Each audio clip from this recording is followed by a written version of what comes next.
All right, welcome everyone. My name is Joe Wilk, and we have a wonderful panel here today to talk to us from Grant Thornton.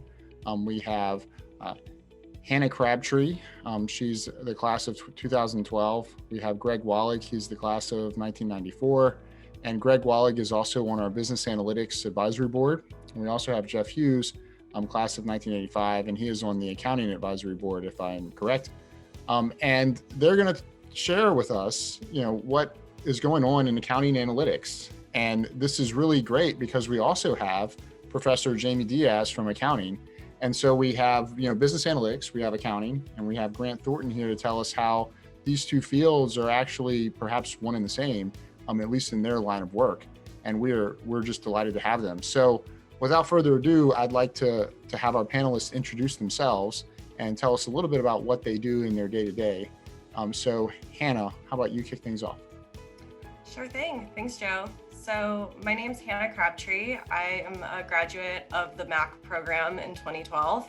And my day-to-day, I'm a manager in our audit innovation team here at Grant Thornton. So I am a CPA, but I take on more of a developer role there. So, programming, scripts to do things, building the data analytics, implementing software, all of that really good stuff day to day.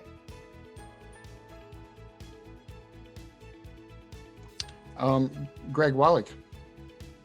Sure. Hello, everybody. I'm Greg Wallig, and I lead Grant Thornton's office in the Metro DC area. I happen to have a picture of our office behind me here as a background, but I'm physically sitting in that office right now. If you can imagine me sitting in an office just over my shoulder, we look out on the National Mall and the Washington DC skyline here.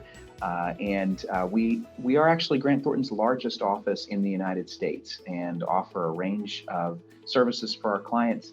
And those clients are a very diverse group, extending from for-profit commercial entities, not-for-profit entities, higher education, and public sector.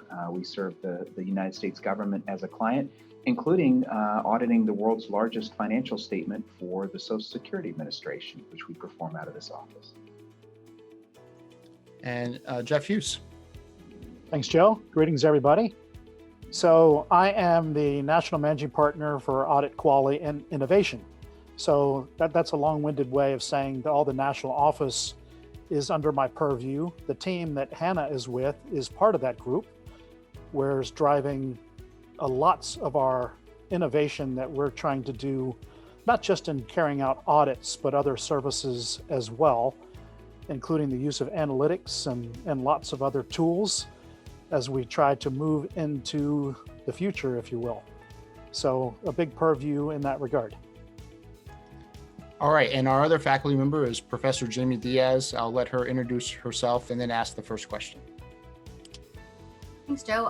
So I'm a professor at William & Mary. I teach accounting. And specifically lately, I've been focusing a lot on accounting and the intersection between accounting and data analytics. Within our MAcc program and in our undergraduate program, I teach auditing. So this is right at sort of the intersection of my teaching interests of late.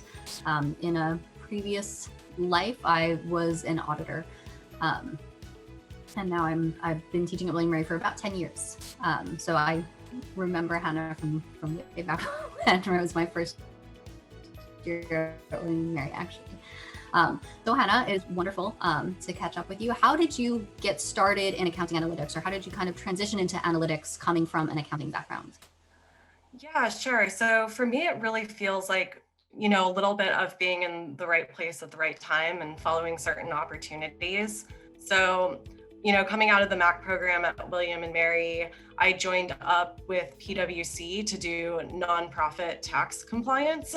And at PwC, I kind of got rotated off of the bat into a state and local tax consulting group and found that I actually really enjoyed the work that was going on there. It was less returns, more so, building out, consulting deliverables. And I got to I had a pretty strong Excel background, coming into the MAcc program and afterwards. And so I really kind of became our Tyson's Corner office Excel expert at PwC. And, an opportunity came up where a group out of PwC New York was starting to build all of our state and local tax, consulting deliverables, using SQL, using Tableau, using Alteryx even, like back in 2014. And since I had a pretty solid Excel background and I was interested in that kind of work, I decided to do a rotation with that team. And then, really caught on to some of that more like programming, data analytics type work. And then after PwC, I wanted kind of a break from public accounting. And so I wanted to move back to DC, the DC area, because I had, moved away for a bit. And the PCAOB was looking for someone who had a CPA, but for their business intelligence team and kind of their Office of Research and Analysis. So I ended up at the PCAOB after that. And then a PCAOB colleague came over to Grant Thornton and then pulled me over a few years later. So that's how I, got here today. Thank you, Hannah. And I also want to mention Grant Thornton, and we're going to put the slide up here in 1 second. They are going to talk a little bit about kind of the overview of what their business does, and then hopefully provide a little bit of insight into where accounting analytics and perhaps just analytics in general fits in. And if you don't mind, I'll let Jeff, you can take this one, and then if either Hannah or Greg want to jump in, feel free. Well, actually, I was going to have Greg was going to walk through kind of the firm overview, if that's all right, Joe. No, that sounds good. Sorry. Sure, I'm happy to do that. And one thing I will say is that the way Grant Thornton is organized is similar to most public accounting firms. So we might have this chart that describes our firm, but you'll find this is fairly common among public accounting. Most firms provide audit, tax, and advisory services. And so this graphic, although I admit and recognize that the words are fairly small, what I'm trying to communicate here is that we offer a broad range of services for our clients. So when you're thinking about accounting, even when I speak to my parents about what I do, they're usually thinking about tax filings. They're thinking maybe about financial statement audits. But the reality is the types of services we provide for our clients range from assurance services to consulting services. And that's really what's demonstrated on the graphic here. On the one side with the large square, this really gets into some detail about the advisory types of services that we provide to our clients. So non-audit services and services that might be a combination of tax and more business consulting services. What's common among all of this is analytics and the use of information systems. So it's, I'd say, uncommon to find a project that we're working on, audit, tax, or advisory, that doesn't include some element of analytics, some element of interaction with information systems, analysis of data. And this was what was so exciting about coming together with this panel, and also to be able to speak with you, that intersection of accounting and analytics, information technology, that is very much what this profession is today and where it will continue to evolve going forward. Thank you, Greg. So I am going to jump to Jeff now. Sorry, I'm not very good at moderating. I need to work with Howie Mandel. But so Jeff, my question for you is, how does analytics and innovation drive quality in audit and accounting? So, it's interesting. A lot of people think, well, should they be separate? Because is innovation being driven by strategy and how to do things faster? Well, the intersection is pretty strong. Take, for example, some of the tools that we have.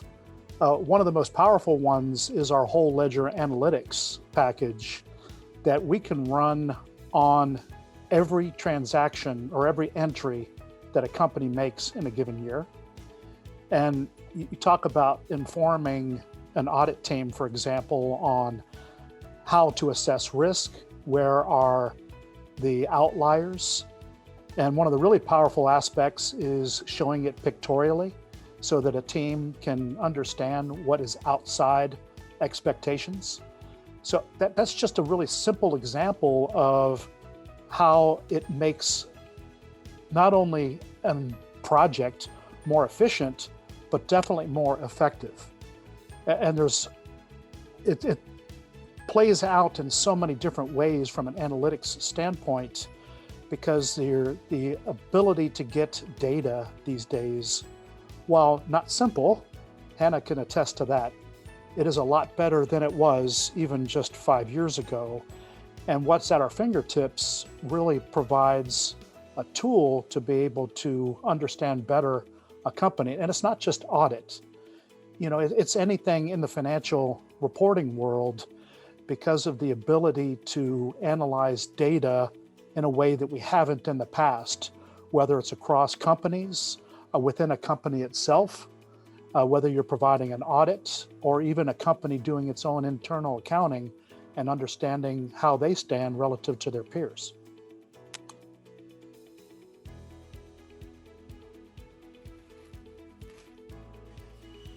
So Jeff, if it's okay, I'd like to dig a little deeper there into how you deploy these different technologies, and how do the clients respond to this expanded use of analytics?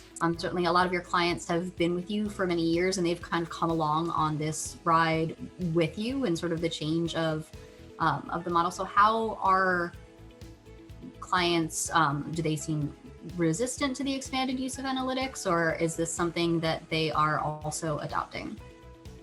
Well, as you can imagine, the spectrum is wide.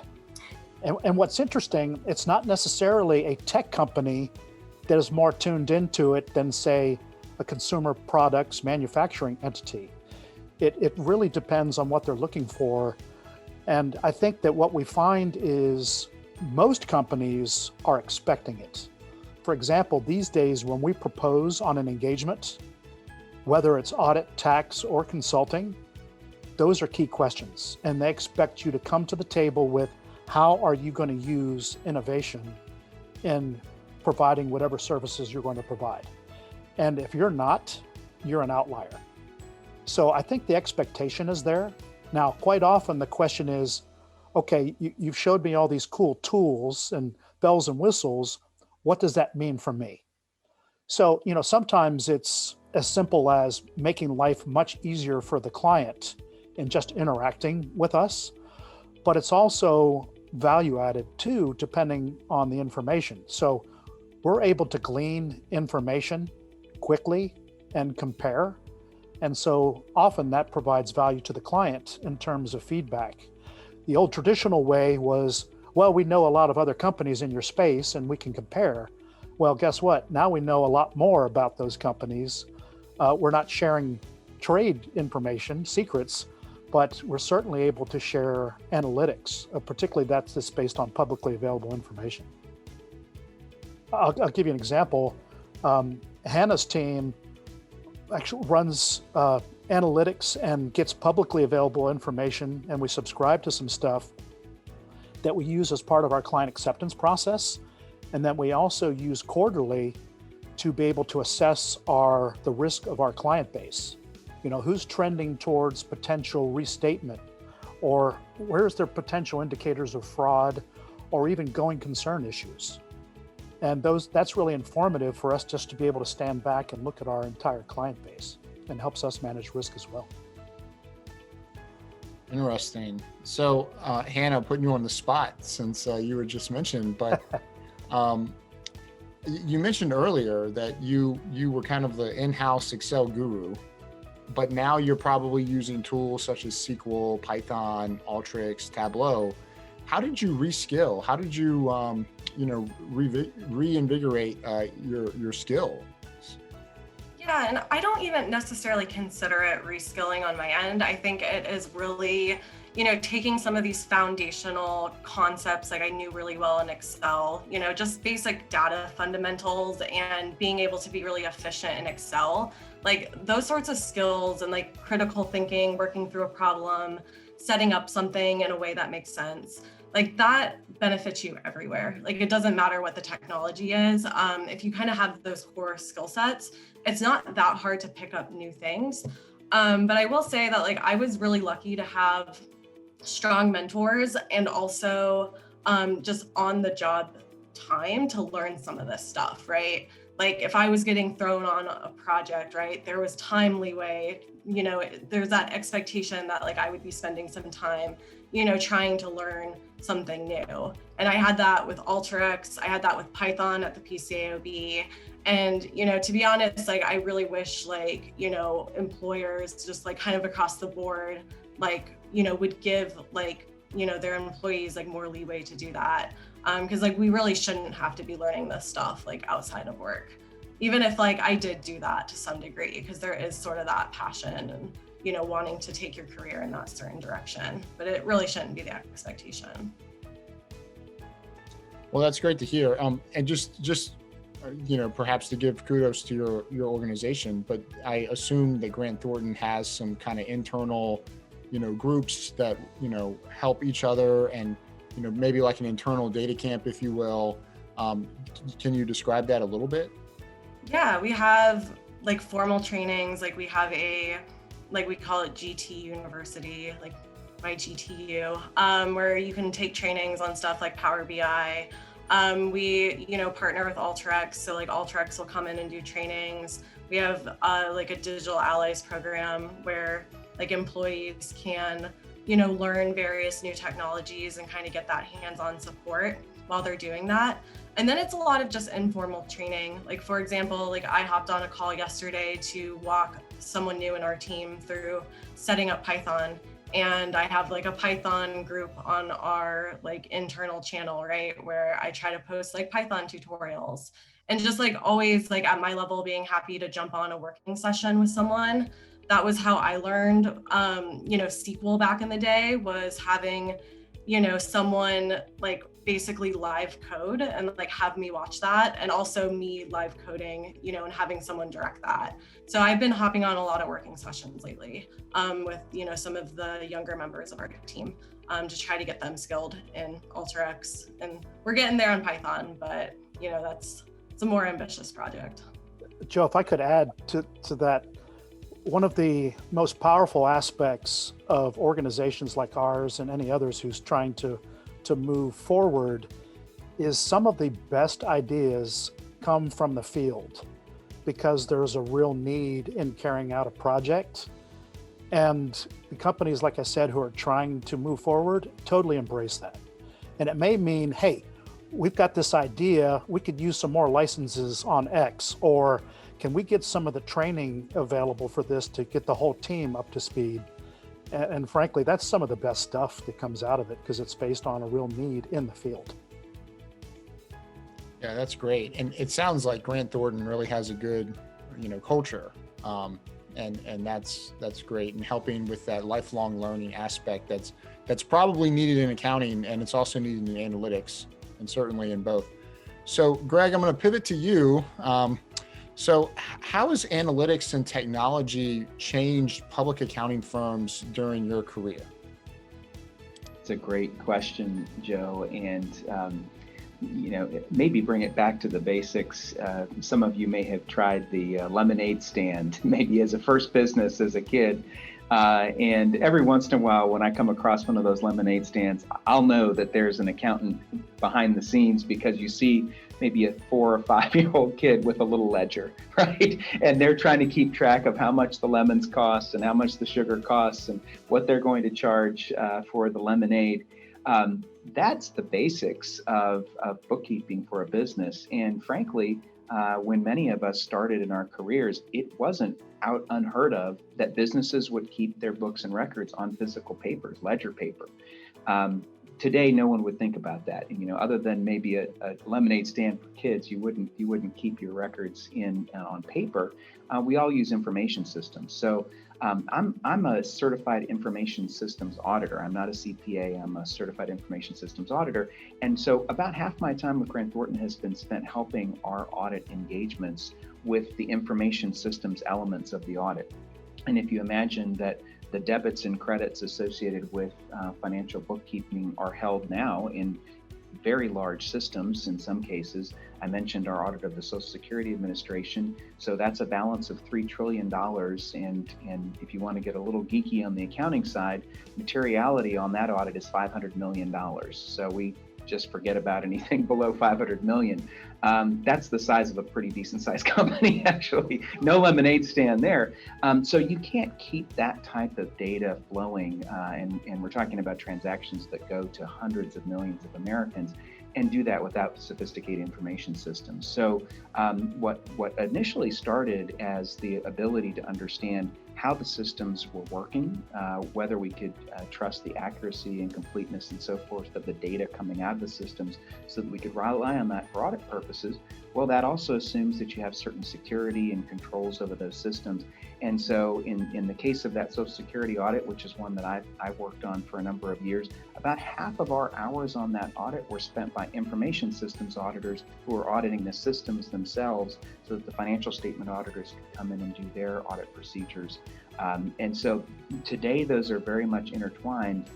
And you see that accelerating with some of the comments that Jeff and Hannah had, that the level of sophistication around the analytics and what it allows us to do is much different today than it probably was even 5 or 10 years ago.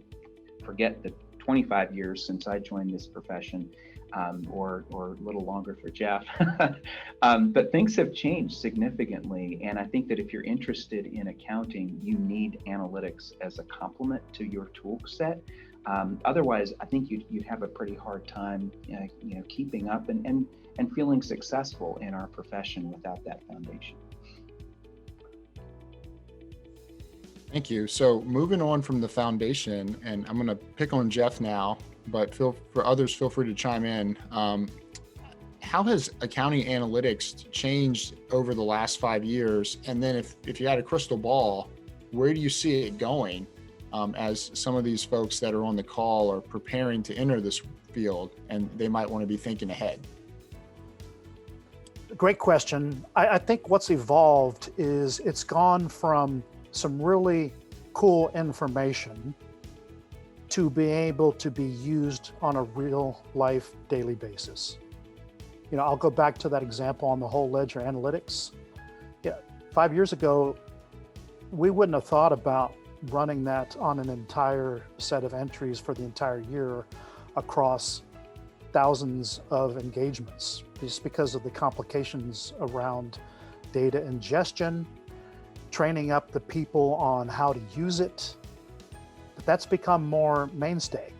Now, that doesn't mean it's just automatic, but that's an example of how just in a few years, it's moved from idea to applying it on a real life basis. And I think going forward, I have no crystal ball. I'm a dinosaur, right? But I've seen a lot over the years, and I think what will continue to happen is, like any innovation, it becomes two things. It becomes, like I said, more mainstay, but then broader applications. So while we may be using it in certain areas, how will we use it more so? For example, investors, those interested in the financials, and whether you're a company or consultant, tax or audit, doesn't matter. The information that's being used by those stakeholders is basically growing in terms of what they expect and what they want to do with it. So the people coming into the profession, whether it's in public accounting or consulting or corporate world, I think at the very base, they need to have the ability to understand how analytics work. Now, I'll compare to me being the dinosaur. When I was coming up, I needed to have a working knowledge of tax, but I didn't need to be an expert. I needed to have a working knowledge of valuation, but I didn't need to be an expert. The basic provider of services needs to be able to understand how analytics work, how they interrelate, how they can be used. And then there's the specialists who have the deep knowledge, and they interplay and have to be involved as well. So I think you're going to have both, and you're going to have people like Hannah who have the deep knowledge, but then they move in and out of where that's used. So for example, you could have somebody in audit who becomes an expert in that arena through more training, and vice versa. So I think, like I said, everybody's got to have the base knowledge of how it works, how to understand relationships, but then there's also the opportunity for those who have the deep knowledge to become the experts to be able to help in that regard, if that makes sense. So Hannah, I want to ask you the same question, which is what have you seen in the last 5 years? Where do you see it going? But I also want to piggy that back with what are some skills that you look for in a teammate as well? Because I know that it sounds like you've done a lot of this stuff and you've been on these teams. So what are some complementing skills that you're looking for in a teammate? Yeah, great questions. So, my career is relatively young still. Graduated in 2012, really started doing the analytics programming type work in 2014. And back then it was, my team at PwC at the time, it felt like we were the only team, like really, taking a look at using some of these technologies that, other industries were using, but like accounting wasn't quite there yet. And when I left in 2016, to go to the PCAOB, it was one of the reasons was like I wasn't expecting to find another accounting job that wanted someone who had a CPA but could also, do code. So it kind of felt like a unicorn job opportunity for me. And now like things are obviously much different, right? Like firms have invested heavily in these technologies. So back, at my first firm, like we didn't have like global Tableau licenses or like global Alteryx licenses. And we're not still quite there yet necessarily today, but there's that actual technology investment that firms are making. So these technologies are available to use them. And like anyone, we use Microsoft at GT, like anyone can get Power BI at the firm and just use Power BI and build dashboards. And that just like wasn't the case 5 years ago. So the technology is much more widespread. It's a lot more accessible for people to build things. And, as we're all figuring out like the right tools for the right projects, like you're seeing more and more people like pick up these skill sets. And I would say, for someone, like on my team, we love curiosity in my team, just like having natural curiosity of, learning new things, being willing to learn new things, approach challenges. Because like at the end of the day, what we're doing is we're doing problem solving and we're using critical thinking. And like sometimes it seems really scary to pick up a new technology. But like we try not to like gatekeep it, right? Like anyone can learn Alteryx, like anyone can get better at Excel, anyone can pick up Power BI. Sometimes it's just like remembering that like, you yourself like have the skills to do that. We're all like smart people and like having that initiative and like not being scared to like pick up something new. And that's kind of how I've approached every technology. And I'm still learning new things, new technologies like every day at Grant Thornton. Wonderful, thank you.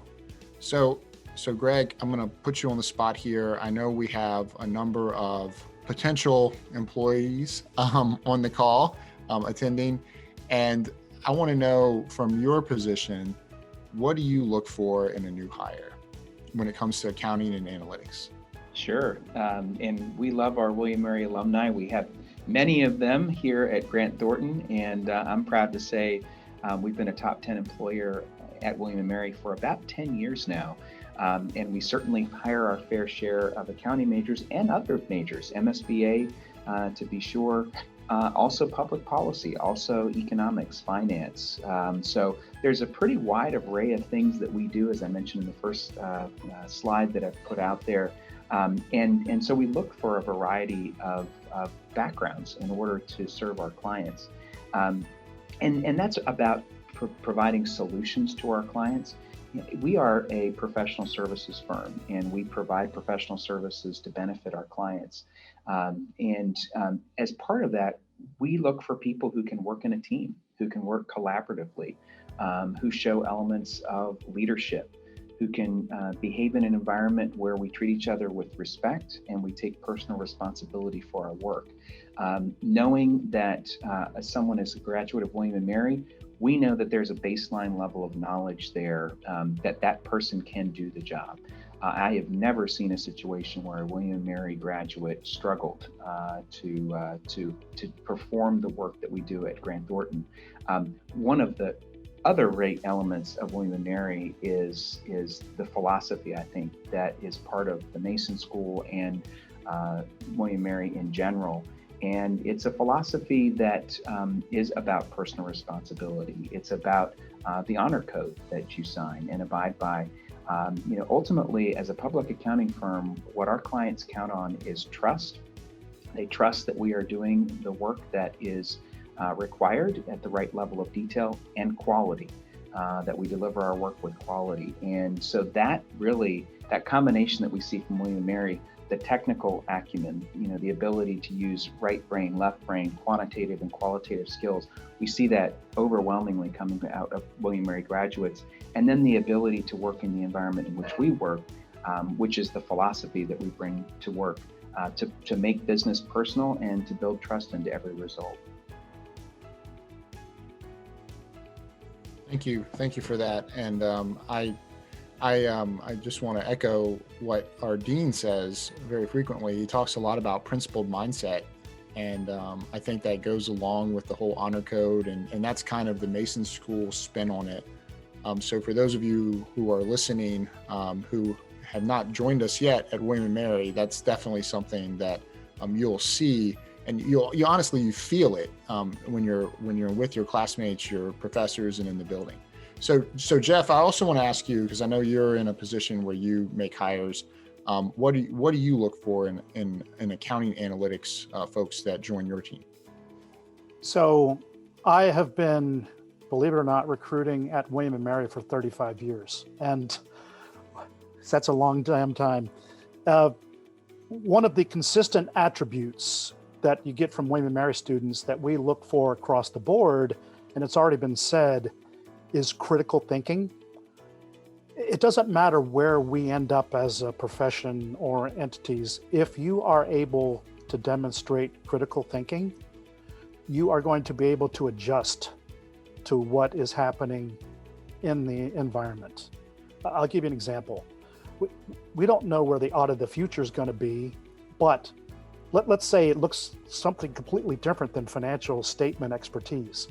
Those who have critical thinking skills are going to be able to adapt to that. The other thing, that this isn't as sexy, but we do some really cool stuff at Grant Thornton, but not everything is cool every day. There's just some stuff that you've got to do. So I think having the mindset of, I'm going to do whatever, and I'm going to appreciate what I am doing because it's part of a bigger picture. And I am going to get the opportunity to do some cool stuff. It just might not be every day, all day. And, that sounds like motherhood and apple pie, but that doesn't always come through in students because everybody wants to be a CEO as soon as possible, right? But that's an attribute, I think, that actually helps you move up faster than other attributes, along with what I said with the critical thinking. The other is communication skills, and that can take different forms. Some people like to and are very good at sharing their thoughts and ideas verbally, but everybody's got to be able to express their thoughts and ideas in writing, even those who are doing heavy-duty analytics, because you ultimately have to translate it. And being able to translate it for others to be able to understand it and use it is also key. How do you figure out those things in interviewing? Some of it comes from just succeeding at a particular school like William & Mary. Others just through good behavioral interviewing, and for students to share those examples of where they've been able to do that. Thank you. So here is some logistical information for those of you who are on the webinar here. We are getting close to the time where you can ask questions, and I believe there is a Q&A feature at the bottom of your Zoom window where you can enter a question, and Professor Diaz and we will moderate the Q&A session. So while you're getting your questions typed in and queued up, I am going to ask Hannah one more question, and she's not ready for this, but I'm going to go ahead and ask her anyway. Jeff earlier mentioned something about looking at the quality of a potential client and measuring their risk, and perhaps trying to figure out whether they will have a restatement or not. I am an engineer. I have never taken any accounting classes. Can you explain what that is, and then how analytics is helping solve that problem? Sure. I honestly thought you were going to ask me what my favorite cheese shop sandwich was, that Jeff had set me up for that one, because, I spent a year at William & Mary and I never went to the cheese shop. So I think that's number one on my priority list once the pandemic is over and we can travel again. But yeah, restatements. So, an accounting restatement is when we have to go back in time to fix something that had been filed in a financial statement. There's various different types of restatements. They come up for various different types of reasons. They're important from, a quality indicator perspective, right, of what is happening within a company, but also, why didn't the auditor catch that? I've never really actually done a lot of work on restatements and trying to predict restatements, but I've kind of been tangentially adjacent to that sort of work. And that's one of the really cool uses of machine learning within the accounting field right now is, trying to predict those types of events, so that they can, so that we can figure out what some of those drivers are, maybe put in, controls or whatnot to prevent those drivers from happening and these restatements from happening. And hopefully improve quality, get better information to our investors. Thank you. And again, sorry for putting you on the spot, but again, I didn't know what a restatement was, so I had to ask the question. So we hopefully are going to start seeing some questions come in from our audience, but I'm gonna put Professor Diaz on the spot and ask her if she has any follow-up questions she'd like to ask as questions flow in. There we go. Sure. One thing that I've kind of been buzzing around as you guys have been talking, so both Hannah and Jeff, I know, have a background with the PCAOB, and kind of on the regulator side, and so getting sort of a broader view of how accounting firms across the board are using analytics. From a regulator perspective, looking kind of big picture at overall audit quality, where do you feel like audit firms are getting kind of the biggest bang for their buck using analytics? Is it really more just that we get to shove off kind of this more manual grunt work that we used to have to do ourselves, or are we really growing and expanding the types of things that we can do in an audit?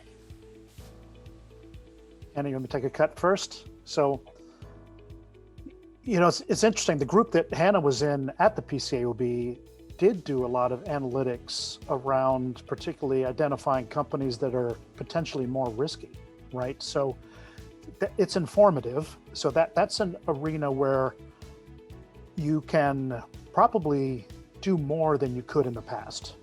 And what I mean by that, back to Joe's question of Hannah, if by looking at, for example, a company's margins or how their revenue has changed compared to their peers, why are they so much an outlier, right?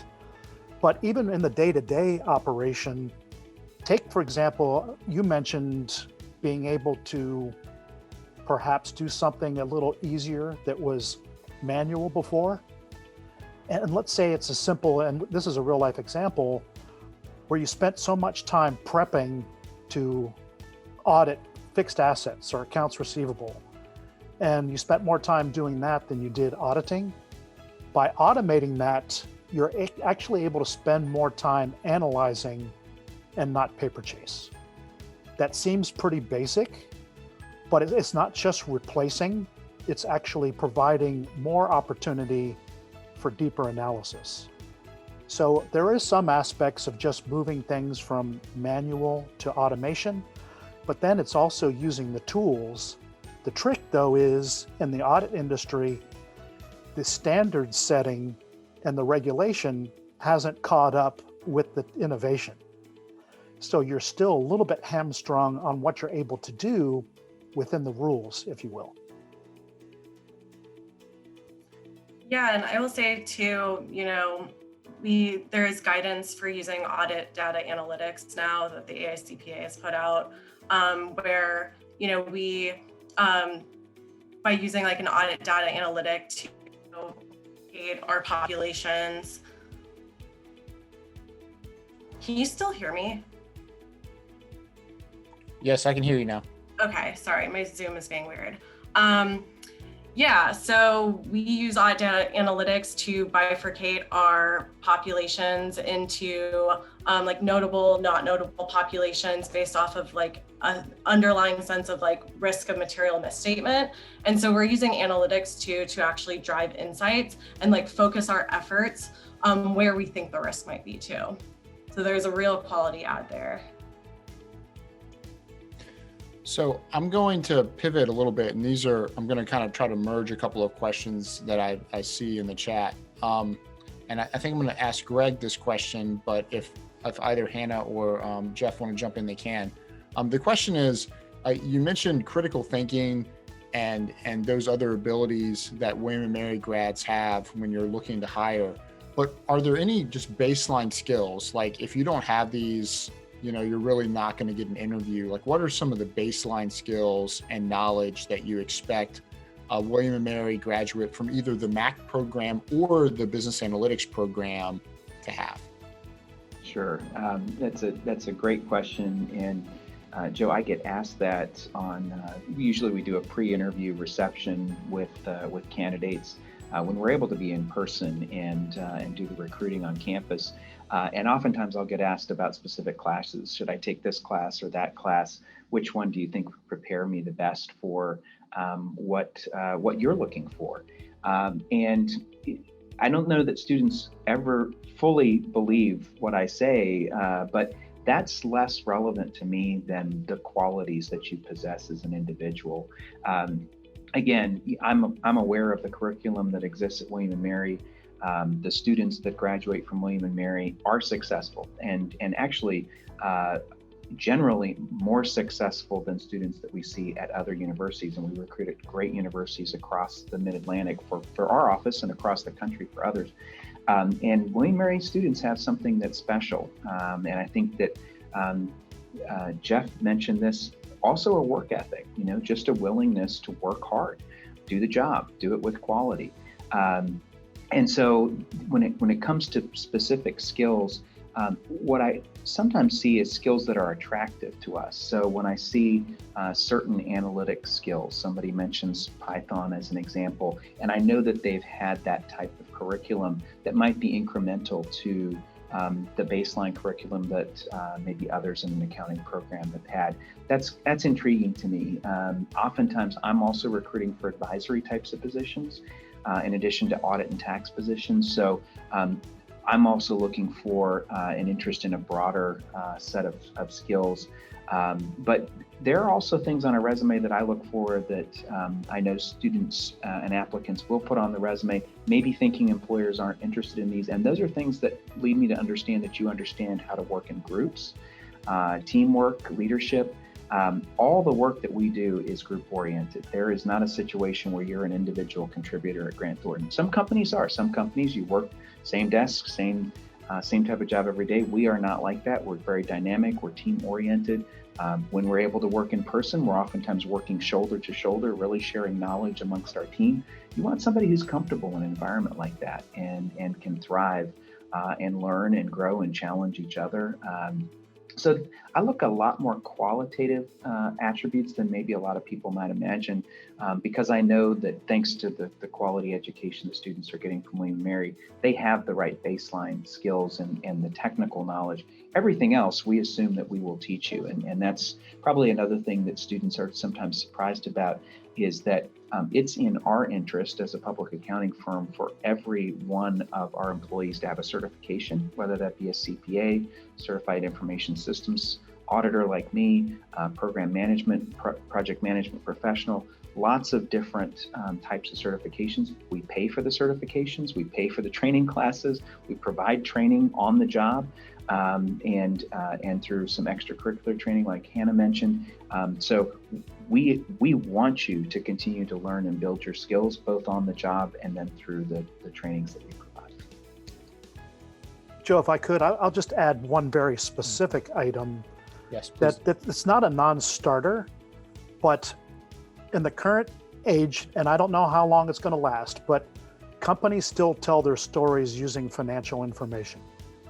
So as a result, I think regardless of where you're headed, having some base accounting classes is important so that you understand how companies are telling their story. And that can have different applications, but having that base understanding, I think, is important basically just in the business arena, period. Yeah, that's good to know. That disqualifies me, but that's good to know. So we have a question in the chat that's actually more for the faculty to answer. So I'm going to answer for business analytics, and then I'm going to ask the question to Professor Diaz. But there's a question about the accounting business analytics program. And I want to be clear, we have a business analytics graduate degree program, and we also have an accounting graduate degree program that has an accounting analytics concentration. And so business analytics, that would include, your machine learning, your optimization, your coding, and all that good stuff. And I will let Professor Diaz talk specifically about the accounting analytics concentration in the MAcc program. Sure, thanks. As Joe mentioned, we have the MSBA program, which is really heavily, kind of pure analytics focused. And in the Masters of Accounting program, it's a Masters of Accounting. So we are preparing students typically to be CPA ready or, CPA certified. So you can start that program even if you don't have an accounting background. So the majority of your coursework in that program will be accounting coursework. But through your elective courses that you get to take, you can get a concentration in analytics. And depending on how many of those analytics elective courses you string together, you can kind of dabble in, just some advanced kind of Excel skills. You can go deeper. So I teach a course that focuses on, what we call like the ETL process, right? Extracting data, using SQL to extract data, transforming it in a number of programs, and using different tools to analyze the data. So whether that's Tableau or Alteryx, all different tools that we have at our disposal. And then there are further analytics electives that you can take beyond that will get into Python and R and all kinds of different skills that are more coding focused. So the accounting program really is, we are training accountants typically to go into public accounting. But if you are interested specifically in accounting analytics, you do have the option to specialize within the accounting program on that. Wonderful, thank you. So I'm scanning just to make sure that I'm covering, there's multiple ways to enter questions.